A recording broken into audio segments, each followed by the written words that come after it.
Good afternoon, ladies and gentlemen, I'm John, this is Many a True Nerd, and welcome to our new Saturday series. It is Skyrim. I promise, for real this time. I know we had one April Fool's fake out, then a second April Fool's fake out, and then like the little mini-series when the special edition actually came out, but no, we mean it for real this time. Skyrim is our new Saturday series. We are going to be doing an awful lot of Skyrim. I cannot wait. I love Skyrim. I absolutely adore Skyrim. It is a deeply flawed game. Many games are deeply flawed, but still wonderful. Skyrim is just an amazing game, and I just want to explore it and enjoy it and share with you why I think it is absolutely amazing, and to my mind, right up there with Fallout in my affections, but for very, very different reasons, and I want to go into that. However, as I kind of flagged when I was doing my few little videos on the Skyrim Special Edition just after that came out, I have some problems with Skyrim, but some of my problems with Skyrim are, to be honest, and like I think the comments help me realise this, they're really of my own creation. It's not Skyrim's fault. Sometimes I've brought these things on myself, and I said that I always play Skyrim in the same way, and indeed it's a bit of a common joke that, you know, you always end up going stealth archer and stuff like that, but I've realised when I brought that on myself, didn't I? Like, you know, I made those choices. I still had free will, damn it. So, the big thing that I want to do here, this is going to be kind of like a Mass Effect 2 Insanity run, if you like, which is, I'm not going to try and do like a ridiculous no-healing permadeath in Skyrim. Quite frankly, I don't know it well enough. I love Skyrim, I love dipping in Skyrim, I love just experiencing it. I do not know it well enough to do like a ludicrous never-before-done challenge run. However, I would like to give myself a challenge, and I would like to force myself to experience this game afresh. And I've come up with a few little rules that I will explain during this first episode as we get to them and as they become relevant, which I think should help me experience Skyrim anew and enjoy it with fresh eyes, and I cannot wait. So there we are, starting a new game, and I should say, the first rule that we're following, this isn't really a rule, this is just a difficulty setting, I'm going to be playing this on Master difficulty. The reason is, well, like, you know, for each game you come to your own conclusion about what is the difficulty you typically play on. In Fallout 4, I'll typically play on very hard. In Fallout New Vegas and Fallout 3, I typically actually played on hard. I felt like that was kind of my preferred setting. I generally liked playing there, for example. Rome Total War, I'll generally play on hard rather than very hard because the cheating's a bit too obvious on hard. Skyrim, I've traditionally played on Adept, which is the equivalent of its medium difficulty, if you like. So I'm going to go 2 steps up to Master, which is not the highest difficulty. A new, even higher difficulty was added in by the Dragonborn DLC, the Legendary difficulty, but even people who love Skyrim generally don't seem to like Legendary difficulty. It didn't really add anything interesting like Fallout 4 Survival Mode did, or New Vegas' Hardcore Mode did. Instead, it just basically makes the already quite tanky enemies even tankier and you even more flimsy, so people generally don't regard it as particularly good fun. So Master difficulty should be a plenty big step up in difficulty for me, especially as I'm going to be imposing some other limitations on myself as well. And the scrolls are foretold of black wings in the cold, that when brothers wage war come unfurled. Alduin, bane of kings, ancient shadow unbound, with a hunger to swallow the world. Oh, it's a good way to start the game. I like that first loading screen. Welcome, ladies and gentlemen, to the Elder Scrolls V, Skyrim. And here we are, very tragically having just been captured with a bunch of these guys. Those guys who are driving the carts, they're the Imperials, they're the local law. These guys, the Stormcloaks, they're the rebels. I'm not a Stormcloak or an Imperial, I've just been accidentally captured with them, which is unfortunate. You were trying to cross the border, right? Walked right into that Imperial ambush. Thank you for that little moment of, as you already know there, Rayloff of Riverwood. Face your death with some courage. You've got to tell them we weren't with you. This is a mistake. You gotta feel sorry for a kid. When he says, just tell them that we weren't with you, well, yeah, they could try and do that, but Rayloff just doesn't flipping bother. He just says, oh, just face your death with some dignity and courage. Well, we don't need to die. We're not actually Stormcloaks, for goodness sake. Anyone else feel like running? Well, why not? You're literally about to execute me. I can see the Axeman over there, and Mayor's flipping well. Who are you? Who am I indeed? What a question in Skyrim. Yeah, this might take some time, actually. And despite the number of times it's been suggested, I do quite like the pun, no, I will not be playing as many a true Nord. The Nords are fun. I quite like the Nord. There's some fun kind of preset models for the Nords that look alright. I like a significant resistance to the ice magic. The problem is it's a bit too situational. I don't really like the fact that they've got a really strong resistance to one type of magic, but not the other kind, because mages can just use the other kind, to be honest, so it's not necessarily that useful. Though I will say, I do think ice magic kind of shows up a little bit more than some of the other kinds. I swear you see it more often than some of the other kinds. But no, I don't like the fact that you do actually just get the resistance to ice magic, but none of the other kinds. But I would, however, like some magic resistance in general. That would certainly be very, very useful. So, as you would probably reasonably expect, I'm indeed going over to my personally preferred favourite class, the Breton, where you have got a resistance to magic. I think it's 25% damage reduction for any magic that you get hit with, plus their special ability Dragon Skin to actually gain even more resistance, and indeed absorb spells in order to, I think it's top up their own magic meter if I recall correctly. But as I say, I'm no expert on Skyrim, so I'm going to have to be asking some questions. I might need you guys help a fair few times. But there's some other great classes, like, you know, there's some really good abilities, and it's mainly about the abilities, because any character can really go on to specialise any way that you want, to be honest. But Argonians are great for their his skin ability, for a ridiculous amount of health regeneration. That's really good. The same thing for Red Guards, but with their stamina, or indeed for the High Elves, for their magic if you want to go like exclusive down a magic route. Though again, there's nothing to stop a High Elf going down any route he wants. It's just a bit of a waste if you do. Oh, and Orcs are just fantastic, because their Berserker Rage is just ridiculous. I'd say arguably Berserker Rage is the most powerful ability in the game. It is just ludicrously powerful. I do just love it. But no, for me, given I'm on massive difficulty, and thus I'm going to be a lot flimsier than I'm used to, having a bit of built-in resistance to magic and the ability to boost that when I need to, yeah, I can do with that. Plus, I like having a little bit of magical affinity, starting off with a bit of extra bonus magic-y stuff. So, let's go and take care of that. In addition, if I recall correctly, yes, actually, the first preset for the female Breton actually looks alright. Like, some of them, the faces just look a bit weird and odd. But yeah, this first preset looks alright. But I had an idea that actually came to me while I was playing Skyrim Special Edition the first time round, but I actually want to do it this time, which is, as I'm going to be kind of simultaneously doing a bit of warrioring and a bit of magicking, I just kind of turned to my face there to represent warrior and magic, and you'll see why in a second, I kind of want to do something, which is if I go over to eyes straight away, then lots of the eye colours actually have, like, imbalanced eyes, kind of asymmetrical face. And you can have one normal eye and one kind of like a misty magic eye. The reason I want to do that, and yeah, I'm happy with blue and white, is if I then go back over to, I think it's in head, we've got war paint. And I think there's one, there it is, I think there's only the one war paint, which is actually asymmetrical. The others, well, there's other asymmetrical ones, but I mean like just on one side. I think all the others are on both sides, even if they're not entirely... Yeah, I think all the others are... Yeah, there we are. That's literally all we got. So there's only one that's asymmetrical and only on that one side. So I quite like the idea of having, like, yeah, from this side, she looks, like, perfectly normal. But from this side, she's got, like, you know, the special war paint and the magic thing. And what colour do I want, by the way? I kind of want I want, like, a fairly bright red. That's quite nice, especially if I actually mix that with just, like, a little bit of eye tint. I think, yeah, that's nice. Just a little bit of extra red there. Not really noticeable that side. But on that side, when you've got that red together with that face paint, oh yeah. So now, from this side, just like a normal person, and then you call her over to get her attention, and boom, wizard.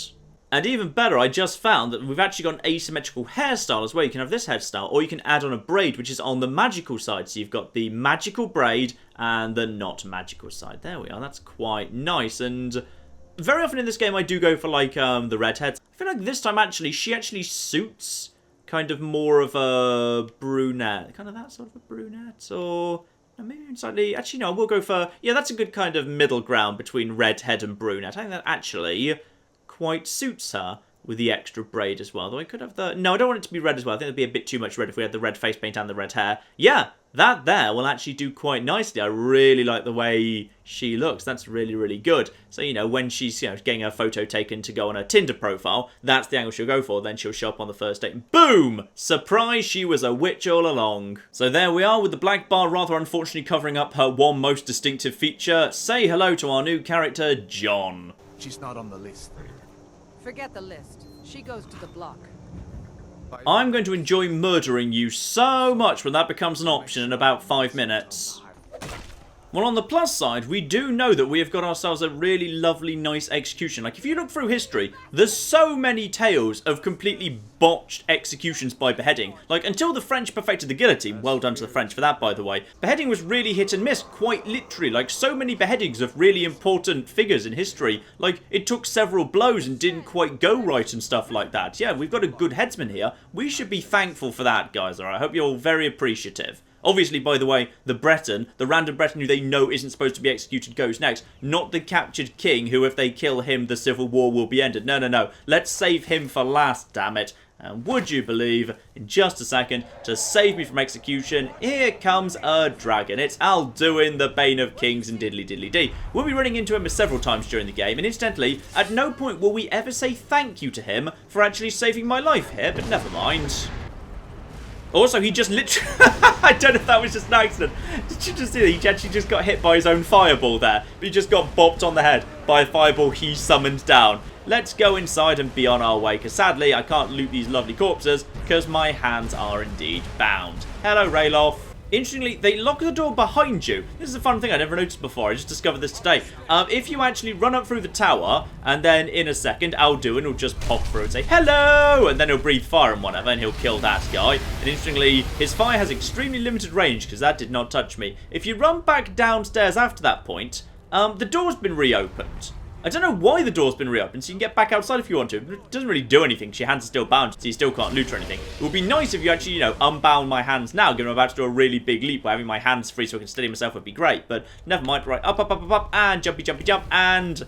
I hit the fire, but that's fine. There is very low level health regeneration. Sorry, I forgot to say, by the way, this is the PC version. This is Skyrim Special Edition, and all graphical settings are set to max. So this is pretty much as pretty as it can be without adding additional mods. So let's be on our way. And now we're with Hadvar, who is now saying, stick with me if you want to live. Which is, I'm getting such mixed messages from this guy. A second ago, he was like, just nice and slow to the block for your execution. Now he's like, stick with me if you want to live. Now, if, theoretically, this dragon was killed and order was re-established at Helgen, then he'd send me straight back to the block to kill me again. So you know what? I don't really know what you want from me, Hadvar, alright?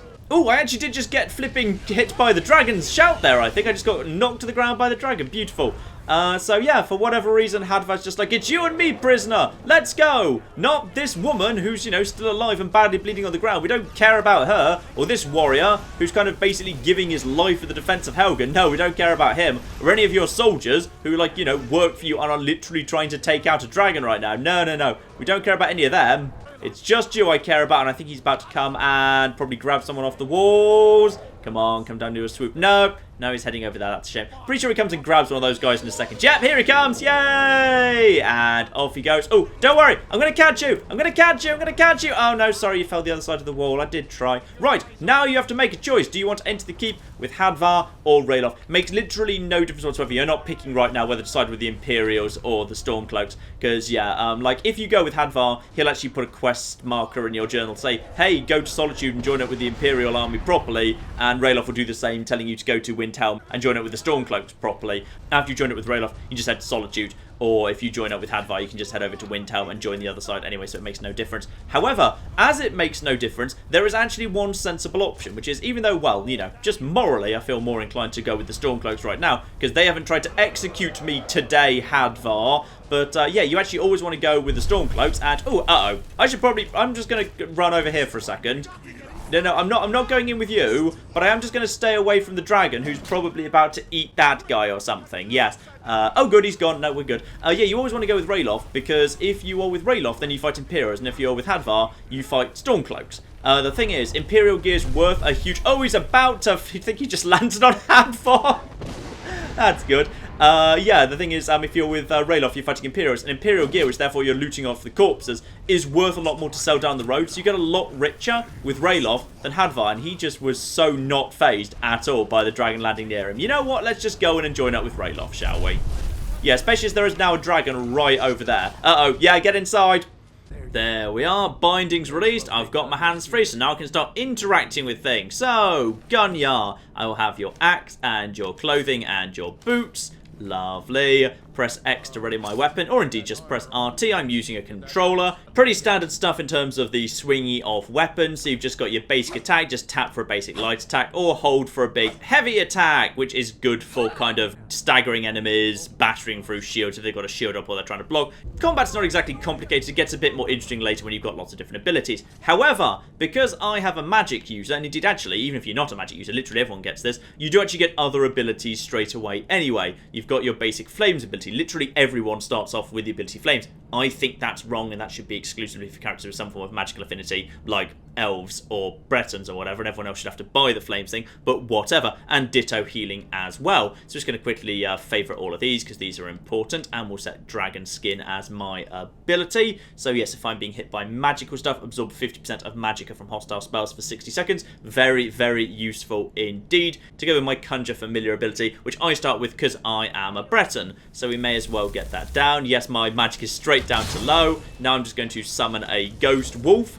and in a second, me, Ralof, and the Ghost Wolf together are going to take on these Imperials. And hello there, and power attack, and I think I hit the other one there. Right, how are you? Oh dear.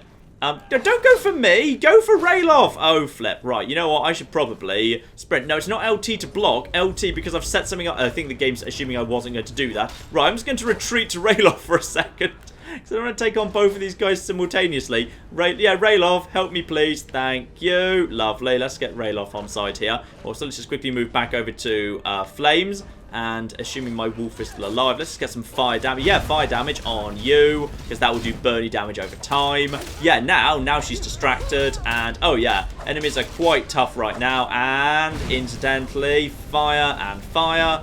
Lovely. Everyone is dead. Quickly search her corpse. We'll get the Helgen Keep key, very useful, and we'll also have her stuff off her. Mainly prioritizing the stuff that's got a good weight to value ratio. Just like Fallout, that's how you want to prioritize it. It is interesting, by the way, how basically every character in the game has the pretty much the same weight capacity of 300, except orcs. I didn't know that. I was told this when I was doing the Skyrim Special Edition just for a few parts last time. Yeah, apparently orcs gain an extra 50 carry capacity. I did not know that. Thank you for telling me that. And the Imperial Sword, which is actually pretty decent, because it does the same damage as my current axe, which is damage 9. This is damage 9 as well, but swords swing a bit faster. So if you've got a sword and an axe or a mace that all do the same damage, you always want to go for the sword, because the DPS will actually be higher. So we'll go over to that straight away, and now we've got an Imperial Sword. Lovely. And incidentally, we also want to change over to all of the Imperial gear, because you can see it is actually genuinely just immediately better than the Stormcloak stuff I was given. So we'll take that, and we'll also put on that helmet to go with those boots and those bracers, and we'll leave the sword because the weight to value ratio is not very good, and we've already got one.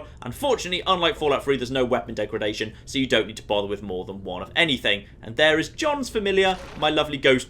My Ghost Wolf died. I'm not sure whether I should feel sad about that, because I'm just going to summon another one, so it's fine. Anyway, have a good loot round in this area, because yeah, things like Imperial Light Helmets, 2 weight to 35 value, we're going to need money later. One of the nice things I do actually like about Skyrim, by the way, which is right into the mid-game, money keeps being useful for stuff. There's always useful, fun stuff you can buy with money. Not always necessarily useful, but there's fun stuff you can buy with money, because you can buy, like, houses and do them out really nicely in all the cities. So it always feels like there's something worth doing. I mean, the houses are just for show, but, like, for whatever reason, I feel like the houses in Skyrim, I've always felt more attached to them than I ever did to, say, just like, you know, having a room of your own in various buildings in Fallout. I think it's actually kind of, it always felt more important to me. Though it's undermined a little bit that also over in Skyrim you can actually build your own house, which was kind of fun. Where'd Ralof go? Oh, he's just over there with a double axe. Did you always have a double axe? You just grab one from somewhere. I don't know. Anyway, crack that open. Lovely. Grab the cabbages. Very, very important indeed.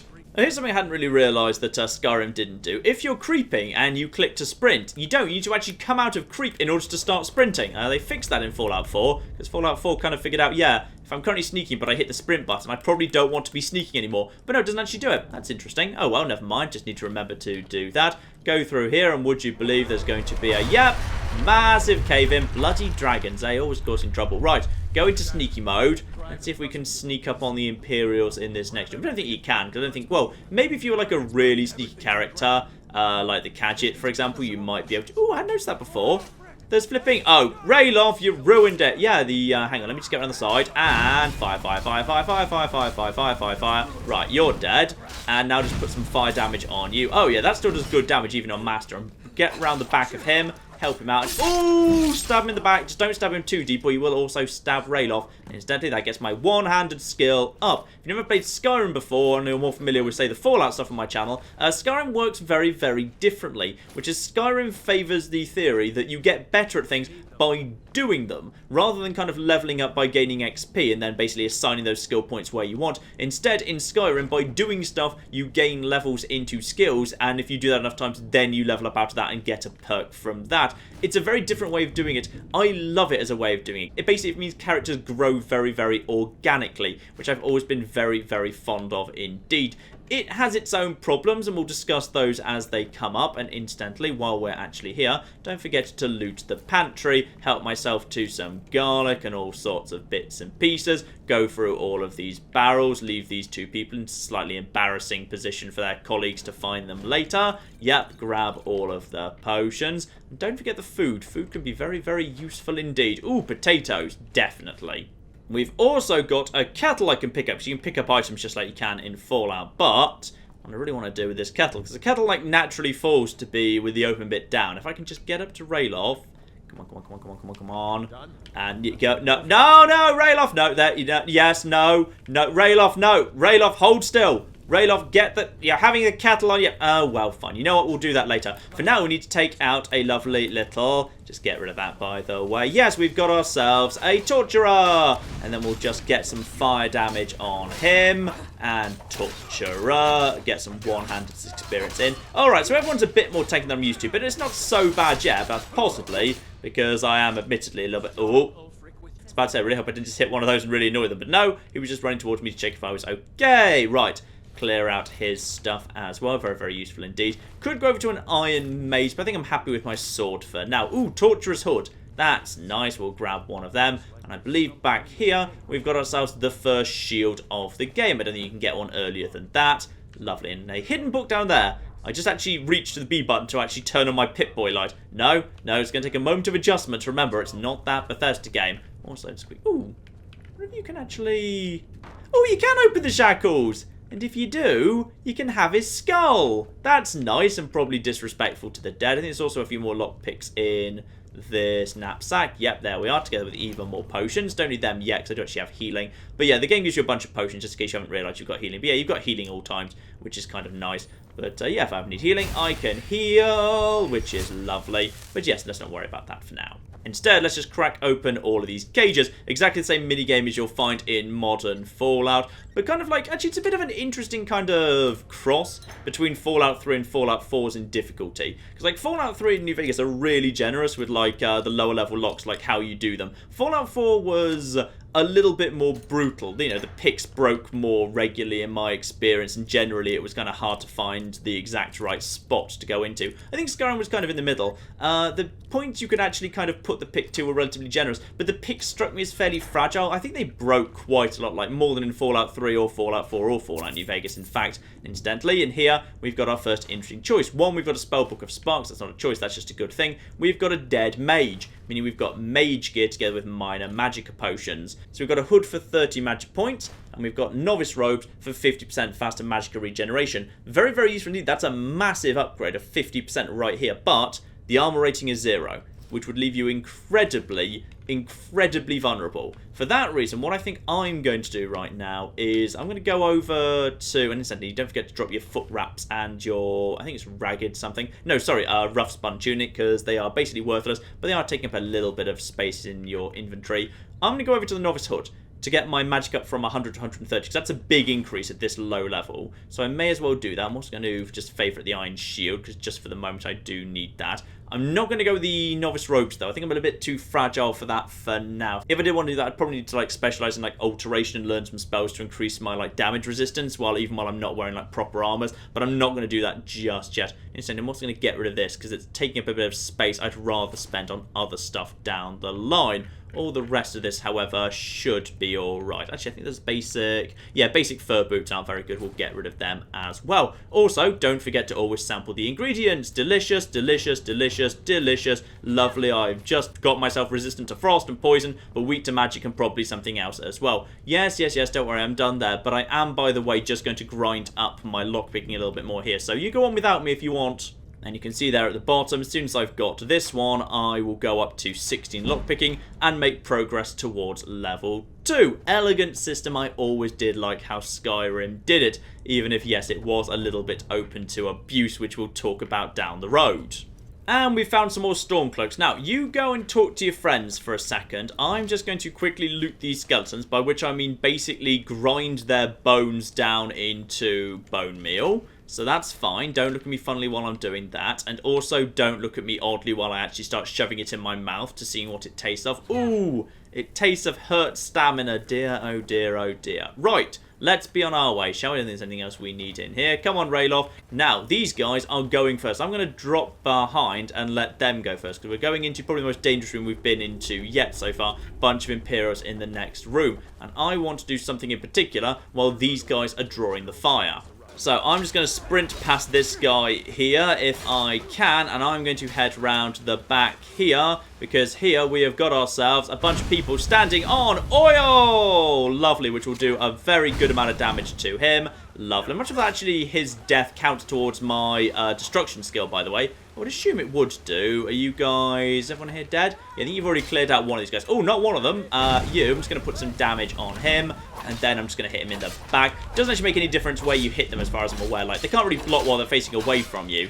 But, and then, there we are. Just a quick, ooh, did a little charge forward there, but didn't actually get him because he was already dead. Now, rule number 1 as we loot this guy, because this guy has got a bow, which normally I would be grabbing and going straight over to. Rule number 1, no bows. I'm not going to allow myself to use a bow. Every time I play this game, I play a stealth archer. And I bring that on myself, because I just think bows are the best way to play this game in terms of, like, high sneak, bows. Like, you feel a lot more powerful, in my experience anyway. But I've realised, of course, that's not necessarily true. It's a self-fulfilling prophecy. If you hide in the shadows and use your bow, then your stealth's going to go up and your bow's going to go up. But because you're not getting enough practice with your sword, and you're not getting enough practice with your shield, and you're not getting enough hits to your body, your blocking and light armour and one-handed skills aren't going to rise as fast. So of course they're going to feel weaker because you're not practicing them enough, because in Skyrim you level up by practicing. So if I just say I'm not allowed to use bows, well then my other skills, I'm going to have to practice those. So I'm going to basically be exploring the game afresh, using tactics I've never really used before, like actually bothering to fight without being a coward and shooting my enemies from 10 million miles away.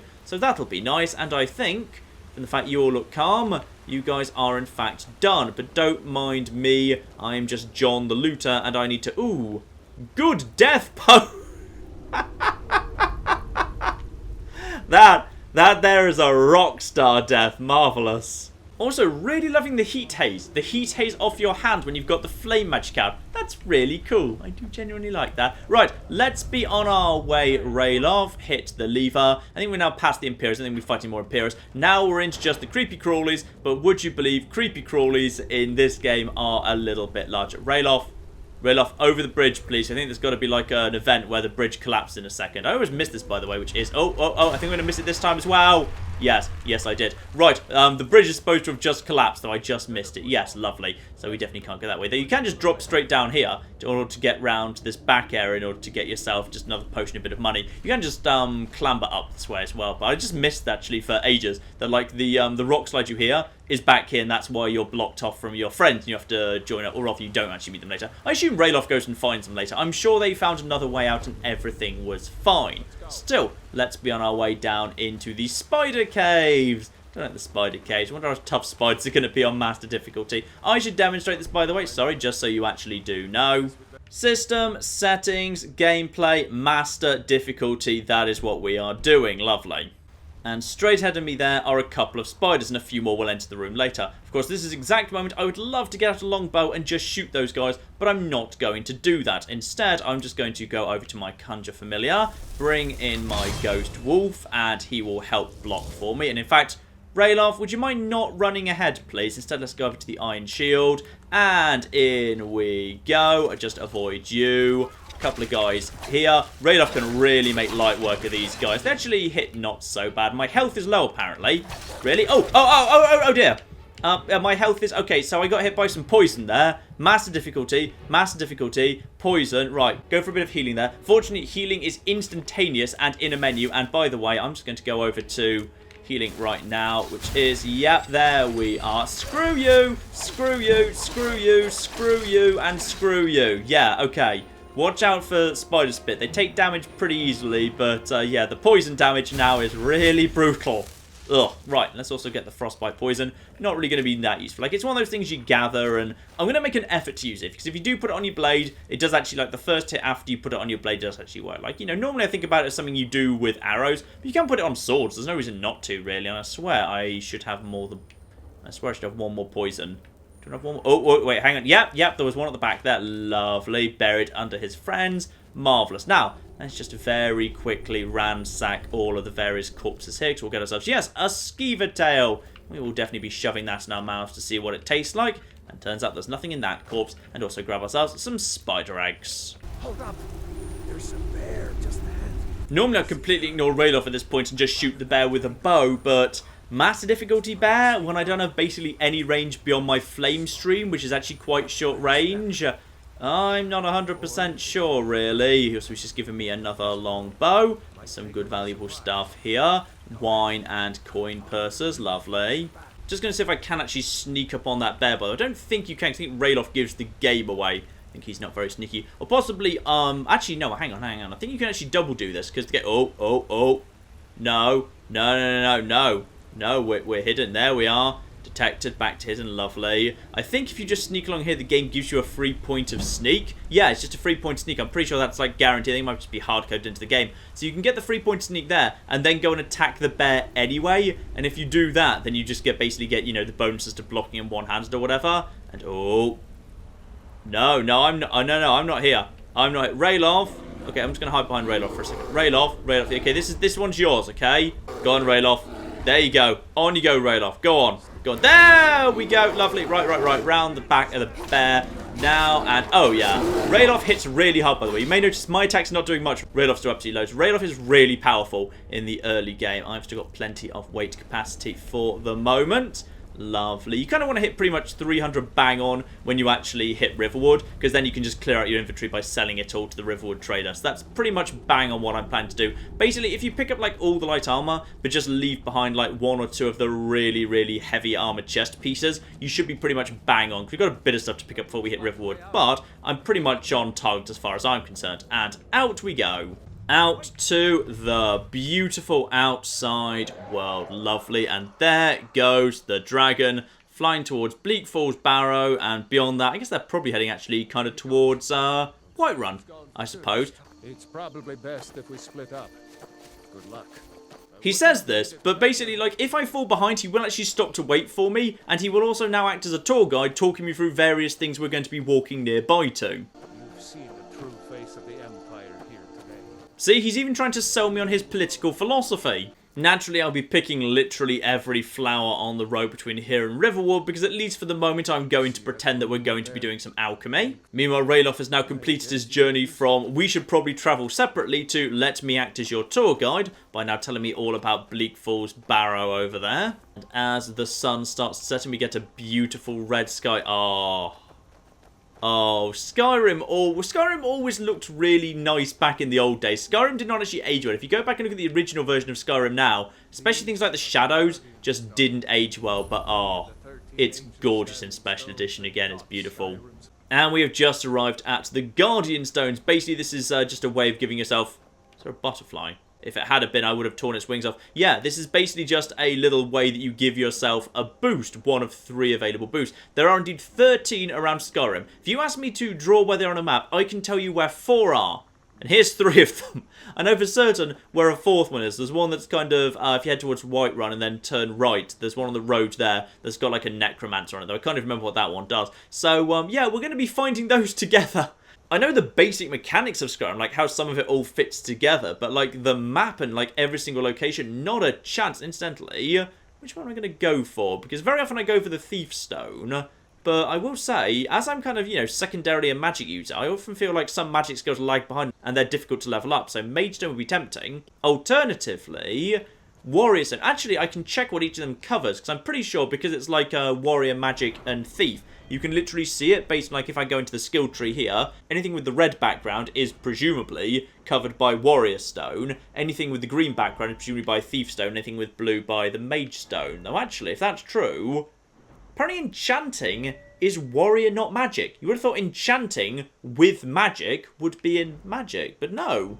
By the looks of this, it looks like it's actually in flipping, in flipping warrior. I am tempted to start off with warrior, just because as I'm going to be a bit flimsier and I'm going to be using one-handed weapons a lot, it would not be the worst thing in the world to actually have, block and one-handed up a little bit. Ooh, light armor's in Thief Stone, not Warrior Stone. That's interesting. Only heavy armor is in the Warrior Stone. I assume that's how it works. Anyway, I haven't decided again, like, because I'm not going to be doing as much sneaking and stealth archery, I could actually go for heavy armor rather than light armor. If I recall correctly, like, light armor is not exactly a spectacular tree, to be honest. Like, you know, if you're wearing a matching set, you gain a bit of an armor bonus and stamina regeneration. That's kind of nice, and 10% chance of avoiding all damage. That's fun, at least. So what else have you got that's kind of more interesting? And then, unhindered in terms of the movement penalties. What have we got in heavy armor that might be a bit more interesting? 'Cause I'm not sure I've even ever bloody looked at this skill tree before. 10% chance to reflect melee damage back rather than actually, avoiding all damage. Instead, you actually reflect it back. And also, heavy armor weighs nothing and doesn't slow you down. That's kind of fun. Maybe I'll stick with light armor for now, but I'll actually have a think about that. If you have opinions on light versus heavy armor, and do let me know in the comments. I will be very interested in people's opinions on that. Yeah, if you're going for unarmed for whatever reason, you definitely want to do it for that. But, that's kind of fun. Actually, that's really fun. Unarmed attacks with heavy armor gauntlets do their armor rating and extra damage, because you could get that really high. That's kind of really fun, actually. That's a really fun one. You know what, I'll start off with the Warrior Stone because that seems like the most useful for the starting point. I may go over to magic later. Here we are, a handful of wolves. Hang on, I'll take care of you in a second. I just need to pick some mushrooms first, and then just some one-handed. Oh, yeah. His one-handed skill is much, much better than mine. Oi, stop taking all of the glory, would you? There we are. One-handed up to 19, and I have leveled up. Quickly grab all the pelts. We'll be able to turn those into some very useful leather later. Leveling up in Skyrim works kind of like halfway across between like Fallout 3 and Fallout 4, which is you level up as you go along. You don't level up immediately. You have to actually choose to level up. But unlike Fallout 4, where the moment you level up, you get a bit of a top up to your health and stamina, in Skyrim, you actually gain the basic free top up to your magic and health and stamina when you actually choose to activate the level up. Meaning keeping a level up in hand and using it tactically to save your life is actually genuinely a really viable and useful tactic. I don't know whether I actually ever like doing it because it feels a bit cheating to me, so I probably won't be doing it because I'm not really sure like it feels like it's intended, and I think Fallout 4 had the better system. But yeah, you can actually just kind of hold off leveling up as much as you want, as I learned to my detriment when I was originally playing this game. Because the first time I played this game, I think I got up to about level 8 before I realised I had to actually choose to level up, so I was still at level 1. I just assumed I was quietly levelling up in the background. But no, I'd actually got 8 levels worth of perks to take or something. I can't remember exactly what it was now. It was something ridiculous. I'd done an awful lot of stuff, and ooh. The colours. The new, really vivid, beautiful red colours at dusk. Look at that! That is just gorgeous. Put your sword away, by the way. Oh, that is just lovely. Right, got one more thing to do here today, which is we actually have to go and take part. Well, we don't have to take part in this conversation. You can actually run away from this conversation. It's actually kind of funny, because if you're like way over there, that conversation when it starts will actually keep going, and Rayloff will just be like, oh, I would not have survived if it wasn't for my friend behind me right there. And he'll kind of gesture at you, even if you're actually no longer there, which is kind of fun. So Gerda probably thinks he's gone mad. And now there's a long, boring conversation between Rayloff and Gerda. Basically, the state of play here is we've got the Imperials and the Stormcloaks. No one ever really explains it in great detail, but yeah, Rayloff is a member of the Stormcloaks who are basically local rebels. They are kind of centered around the Nords, who are the people who live in Skyrim, this area of Tamriel that the entire game is set in.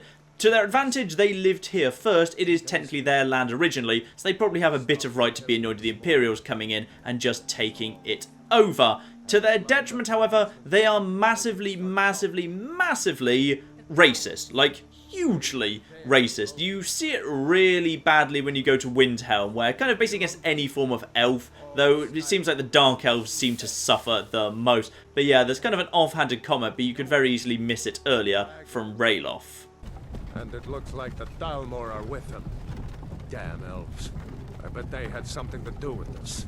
Yeah, he just mutters damn elves under his breath. But yeah, as it turns out, the forces of Ulfric Stormcloak are indeed incredibly racist. The Imperials come from the south, from Cyrodiil. They are basically, it's kind of like the old sketch with the Romans, what have the Imperials ever done for us? Sure, they've shown up on the land didn't originally belong to them and they extort tax and whatever, but they generally do seem to do a pretty good job keeping the roads safe. The towns that they run seem to be perfectly prosperous. They don't seem to do anything particularly wrong, though they are a little bit on the brutal side, as we just experienced when they decided to execute me for being in the wrong place at the wrong time. So at the beginning of the game, it's very easy to take the Stormcloak side, but to be honest, like, once you actually get to speak to people from both sides, there's not a massive political difference whatsoever. Anyway, hello, you want to speak to me, don't you? Yes, here's the key to the house. Perfect. That will help me rob you even more. And when she says, let me know if you need anything else, she does literally mean, I will give you everything in my inventory, and I will gladly take all of it, random one. Well, actually, you know what? I'll leave you with some useless stuff like bread that I don't really need. We need to get word to Jarl Balgruuf in Whiterun to send whatever troops he can. If you'll do that for me, I'll be in your debt. To be honest, I just saw what 20 to 30 troops at Helgen did trying to take out the dragon. It didn't go very well, alright? It's just not gonna flipping fly.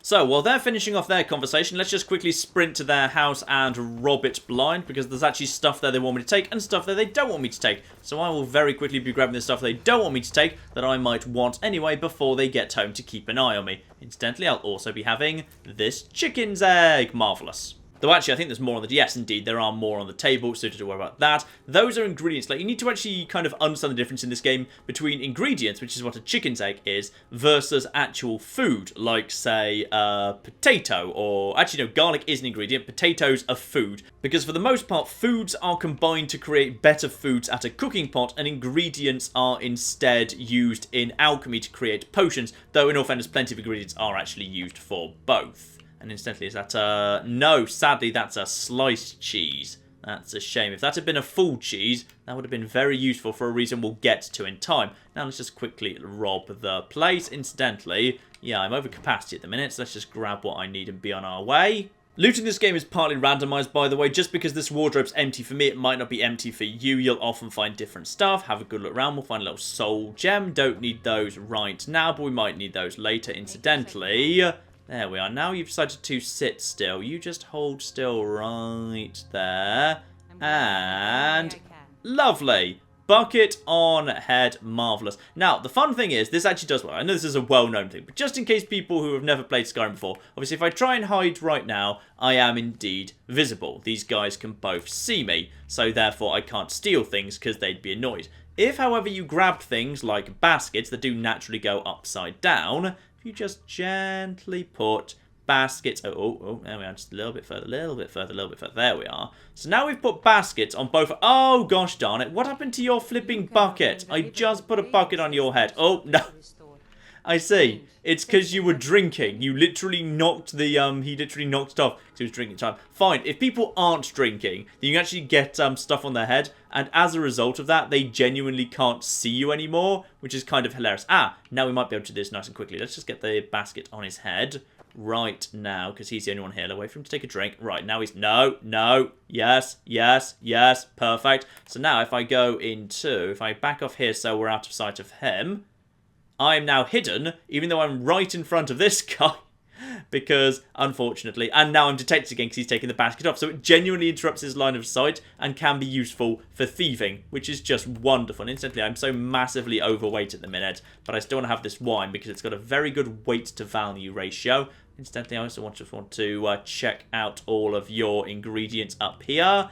Garlic, elf's ears, dried frost Miriam or something. I think there's also something on the... Yes, there's a tiny bit of gold on the mantelpiece. Lovely.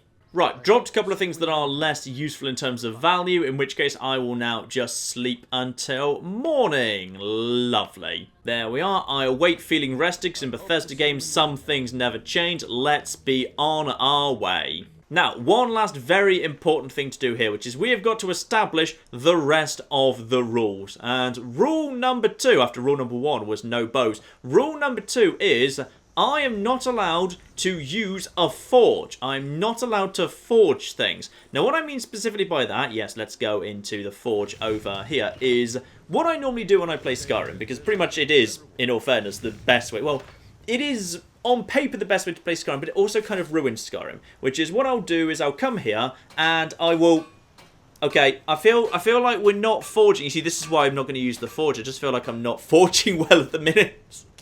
No, no, you've got it so wrong right now. I'm so bad at forging. This is why I'm not allowed to use the forge. It's perfect. Yeah, what I do right now is I'd steal or kind of otherwise buy a whole bunch of different, like, hides from around town. And I'd get myself enough leather to go down into the leather option. And I'd make myself the leather armor and the leather boots and the leather braces and the leather helmet. And then I'd improve them all with leather. And then that will be better than any other bit of armor that I'll find in town. And then when I get to Whiterun, I'll probably kind of craft a bunch of iron daggers to get myself up to smithing 30. And once I hit that, I'll then immediately go to the Moonstone Mines. I think that's up in the town on the north coast, the little one where they have the bad dreams. I can't remember its name off the top of my head now. Pretty sure that's there if I'm remembering correctly. And I'll get myself a whole bunch of moonstones, and I'll craft myself a full set of elven armor and elven weapons, and I'll improve them up to as high as they can go. And once I've done that, then as a result, like, basically anything I find in any dungeon won't be as good as my elven armor and elven weapons, so I'll just use that until I get up to 50 when I go over to the scale armor, and then 70 I'll go over to the glass armor, and then the dragon armor at level 100 when I've got enough dragon bones and whatever. And basically it makes the game very boring, because it means, like, anything you find in the dungeons, aside from a couple of rare examples of, like, odd artifacts or whatever, you're never going to use them, because you're just going to use the stuff you craft instead. So I am not allowed to craft any armor or weapons. I will say I'm allowed to craft jewelry, because, yeah, if I just happen to find, like, the odd precious stone or gold ingot or whatever, it's a good way of converting it into money. So jewelry's fine, because that doesn't give me any advantage in combat whatsoever. And building materials, if I bother to build a house, sure, that's fine. And what's a shellbug helmet? I assume that's from the Dragonborn DLC, because I don't even know what a shellbug is. I'm guessing that's one of the things that shows up where you go for Dragonborn. But for whatever reason, it's already in my crafting menu, even though I've not done any crafting before. Alright, fine, that is just there. So I'm not allowed to do this. When I find stuff, I'm allowed to improve it. That's 100% fine. Armor and weapons I can improve, and instantly, this right here, this is why I'm not allowed to use the flipping forge, because I can't be trusted with it. So, that's rule number 2, no forging. And that means that the weapons I find out in the field are going to be a lot more interesting and useful, and in general, exploring will be a lot more valuable to me, because I need to use that stuff. Though there will definitely still be an argument for actually leveling up my smithing skill, because then I'll be able to improve the weapons I find further. So we'll see about that. And I wouldn't rule out the possibility, like, you know, I'm not allowed to use weapons I forge. Like, I might still, like, you know, use the forge in order to actually improve my forging skills so that I can actually get that up to a higher level. Because I think I need to get, to smithing 50 in order to do any improvements to enchanted weaponry, for example. Also, it will make money more valuable to me, because it means I'll be buying more stuff rather than actually just making it myself. So I think in general it will make the game more interesting. Number 3, something that a lot of people said to me in the comments, and I assume people just know I was doing this intentionally. People said to me in the comments when I was doing Skyrim Special Edition, "Hey John, you missed a thing you can do with Feindal, which is you can tell him to train you how to do archery, and then if he's your companion afterwards, if you resolve the quest in his favour with Sven, then you can basically just tell him to hand the money back and he does. You just get 5 levels of archery for free." No, because I consider that cheating, because one, I absolutely love the fact that Skyrim has the system where you get good at things by doing them. It does mean that there are a lot of easy exploits and generally stuff that I consider a little bit cheaty in Skyrim, unfortunately. So as a result, I'm going to try and avoid doing any of that sort of stuff as far as I can. So anything that seems like it's a bit of manipulation or cheating or just generally like a cheap way to grind up a skill in a way that doesn't feel like it's fair, I'm going to try and avoid doing any of that as well. And finally, as we go and look at this cart of cabbages, just pretend there's like a horse there, by the way, I'm not going to use the horse-drawn carriages to teleport to areas I haven't been to yet, like the one that's outside of Whiterun, where they say, hey, I'll take you anywhere. Because, like, you know, if I want to go to Markarth, then I should have to walk to Markarth, because that's kind of part of the fun of the adventure. Like, I'm happy to use fast travel, obviously, like once I've discovered something, because I don't want to be like having to walk from one side of the map to the other on a regular basis, because Skyrim is not the biggest map in the world, but is a relatively large map, so I don't want to necessarily be doing that. But I don't want to teleport to new areas. I do want to have to do all of that on foot. So those are my 4 rules. No bows, no forging, no what I consider to be cheating, and that is a bit kind of, you know, fast and loose, and indeed no use of the carriages to skip forward further than I've actually explored on foot. If you can think of any other rules you think I ought to be following, please do let me know. Of course, I'm very open to suggestions for more rules in the comments. And as we have indeed introduced the basic rule set for this master difficulty run, ladies and gentlemen, I think that is enough for now. But I do appreciate we have been doing a lot of setup and whatever in this part. So, ladies and gentlemen, while this is going to be normally your new series on Saturday, this weekend only we are going to do a double bill. Tomorrow we are going to do the second part of Skyrim, as well as Rome Total War. New Vegas will be back after a week's holiday. So yes, more Skyrim and Rome Total War tomorrow, ladies and gentlemen. And then after that, Skyrim will be your weekly series once a week on every Saturday. So, more to come very, very soon indeed. But so begins the adventures of John, a woman who, possibly because she's so scared of being accused of being a witch, she hides her face inside her hood. Very, very good indeed. So, we will crack on with all of that next time, ladies and gentlemen. But in the meantime, I've been John, this has been many a true nerd, and welcome to Skyrim. Thank you very much, and goodbye. So we take nothing, except for the fancy clothes we're wearing, 2 dogs, also I'm guessing Jasper. You're coming with me, I'm having your bloody clothes. So just the butler, 1 servant and 2 dogs, and all the clothes. Ooh, this guy's got... I want this guy's hat. Of course you do. I want this man's hat. Look at him, it's like 4 times higher than his head.